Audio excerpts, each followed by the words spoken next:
Hello guys, welcome back again sa ating programang The Action Manu at sa ating YouTube channel. Mega love shoutout po sa lahat nating ng mga viewers Luzon, Visayas at Mindanao all over the world. Welcome naman sa ating panibagong video, panibagong reaction mga ka-action, mga kakamping.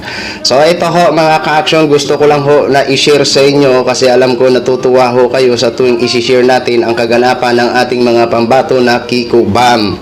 So ito po mga ka-action, araw ng Huwebes at umagang kay ganda sa lugar ng Batangas ay pinagkakaguluhan na ho si dating senador Kiko Pangilinan ngayon na tumatakbo siyang bilang senador. Gusto niyang bumalik bilang isang senador para magsilbi sa atin lahat. So ito ho mga ka-action, panoorin po muna natin itong kaganapan bago ho tayo magtuloy-tuloy.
Magandang umaga sa inyo lahat.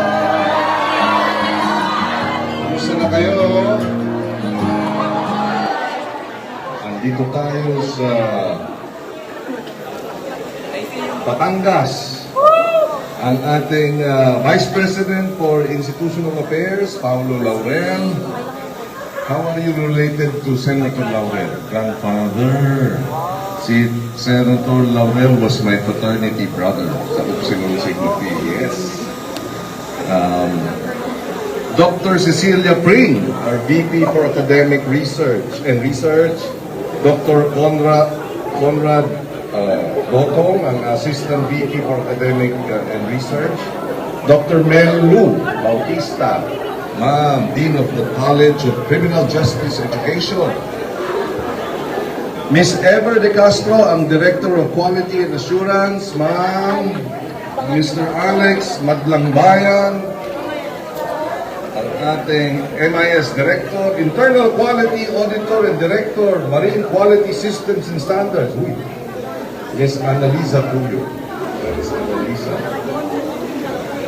Mr. Ruben Silang, ang ating Director for Physical Facilities. Miss Lynn Mercado, Secretary of the University of the President. Dr. Alex Ilagan, Dr. Abigail Manzano, ma'am. Captain Alex Gonzalez, Executive Team. At sa ating mga mag-aaral. Magandang umaga po sa atin. Thank you to the faculty and staff and administrators, officials of Lyceum here in Batangas. Alam ko very short notice ito, but napakainit ng pagtanggap ninyo sa akin. Itatat niyo ako, ha? But of course, Sino dito ang first-time voters? Sino rito ang bumoto sa akin last time? Maraming salamat. Alam nyo, when we ran for Vice President in 2022 with Lenny, sa totoo lang, hindi yun ang plano ko. Ang plano ko ay lumaban lamang bilang senador, but when Lenny asked me to be her vice presidential candidate, and believing that she was the most qualified, and believing that she needed our support, and believing that that my personal political plans are not as important as what is best for the country. May have been best for me just to run again because I would have won, sabi nila, number 8 na kasi ako sa survey. But I also wanted to be an example to my children, to you, our children, that in politics, it's not all about winning. In politics, it's not about the certainty of winning more than it is the certainty of your convictions and your principles. And so I took that challenge, duty, the sacrifice, but no regrets. Dahil napakainit ng naging kampanya, ika nga, outpouring of support. Pero ngayon, napansin ko marami sa mga sumuporta noon ay parang na-trauma, nasaktan, nalungkot, na-depress. Sabi nga nila, minsan pag ikaw nagmahal at nabigo, ayaw mo nang magmahal ulit. Diba? Kaya hinahanap namin ni Senator Bam yung mga tumaya, nanindigan, kumilos noon. Minsan nagkausap kami, hindi kaya dahil nabigo, ayaw nang magmahal ulit? Hindi kaya dahil nabigo, nagdadalawang isip na baka mabigo muli? Pero sabi nga, narito pa, salamat. Sabi ko nga, kung ako'y nabigo dahil nung college ako, ilang beses din akong nabigo sa pag-ibig. Sino rito nabigo sa pag-ibig? Alam nyo, sabi nga, huwag yung masyadong damdamin. Dahil kung ako hindi nabigo nung ako may pag-ibig nung college, wala si Sharon ngayon sa buhay mo. So sa lahat ng mga nabigo, diba? Darating din ang Kiko o Sharon sa buhay mo. Pero mapalig ako. Itong 2025 elections, dapat sana may panalo namin iba ang aming kandidatura dahil kung titingnan natin ang sitwasyon ng bansa ngayon, yung aming ipinaglaban na gobyernong tapat, angat buhay lahat, 3 years ago, pag nakikita natin yung balita, yung pang-aabuso sa pwesto, yung toxicity, yung galit, para bagang lalong naging maigting itong pangangailangan ng gobyernong tapat, hindi ba? Kaya yung mga nasaktan, na-depress, nalungkot, naluha. Sino rito naluha pagkatapos ng 2022 elections? Sino? Yun. Panahon na para isang tabi, pawiin ang luha, manumbalik ang sigla. Panahon na na lumaban ulit, magmahal ulit. Diba? At sa atin, yung ating ipinaglalaban nun, na hello, pagkain, goodbye, mas lalo rin naging maigting at lalong naging makabuluhan. All the more, the relevance of food security. ang taas ng presyo ng bilihin. Hindi ba?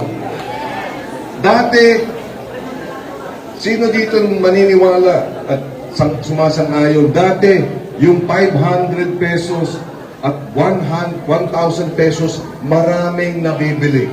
About 8-9 years. Di ba? Ngayon, karampot na lang.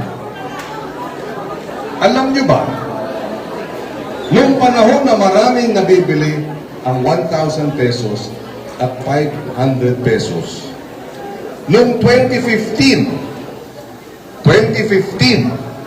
ang pinakamababang inflation sa 20 taon was September 2015. The lowest inflation nationwide sa buong Pilipinas in 20 years was 2015. Hulaan nyo, sino ang nag-manage ng food and rice supply ng bansa noong 2015? Sino? Ako po, bilang Chief Security Secretary. Nilabanan natin yung inflation. The experts will tell you, to be able to manage inflation, you must manage food inflation, particularly rice. Pagka ang bigas presyo'y umangat, sasabay na ang asukal, sasabay na ang tinapay, sasabay na ang cooking oil, at lahat ng mga basic commodities. Pagka ang presyo ng bigas bumaba, sasabay din pababa. At nagawa natin yun. Linabanan natin ang mga hoarder, hindi natin pinalampas yung mga smuggler, sinampahan natin ng kaso, hindi rin tayo pumayag sa overprice na pag-import ng bigas, hindi rin tayo pumayag na mag-import ng bigas sa panahon ng anihan. Hindi nakipagkompetensya sa farmers para maingganyo sila. And after 1 year, from 2014 to 2015, rice inflation went down from 15% to 0.8%. Bumaba ang presyo ng bigas ng hanggang 3 piso kada kilo. Na-manage ang rice inflation, ang food inflation, ang nationwide inflation. So kayang gawin. Good governance, tapat at totoong panunungkulan and political will. And of course, competence. Mahirap naman yung iboboto natin dahil sikat. O kaya hindi ba? So ano ang solusyon? So yun na ho mga ka-action, mga kakamping, no, napanood na po natin ang suporta ng mga estudyante dito kay Kiko Pangilinan. Ayun, maraming salamat naman. So alam naman po natin na malakas itong mga pambato natin na Kiko Bam, Heidi Mendoza sa mga estudyante. So alam naman po natin na mas marami pa ang butante ngayon mula 18 pataas ho mga ka-action, mga kakamping. Kaya kampante ho tayo na hindi imposible na makapasok po ang ating mga manok sa Senado, no? So tuloy-tuloy lang po, no? Kasi ang iba diyan hindi natin alam, no, kasi hindi pa naman to, sa totoo lang May 12 pa talaga ang ating paghuhusga sa ating mga kandidato na lahat na tumatakbo at nangangarap sa kanilang mga pwesto. Kaya good luck na lang sa mga hindi mapili, ha. At congratulations na lang in advance sa papalarin na makaupo sa Senado at Kongreso. So, ito, alam naman po natin na wala silang tigil sa araw-araw nilang pangangampanya, house to house, kasama ang ating mga volunteer na mga kakamping. At bukod pa dyan is nagkakaroon din po sila ng rally, pero wala pa silang seat kung kailan sila susunod na rally at saang lugar. Pero dito nakikita ho natin sa kanilang house to house is kitang-kita natin sa ating mga kababayan na marami ang may gusto na ibalik sila sa Senado. Kasi nga ho, subok na ho ang kanilang husay at paglilingkod sa bayan na patas at walang kinikilingan. So yun lang ho mga ka-action, share ko lang ho sa inyo. Maraming salamat po sa ating mga viewers Luzon, Visayas at Mindanao all over the world. Ako po ang inyong lingkod, si The Action Man. Good morning everyone. Beautiful.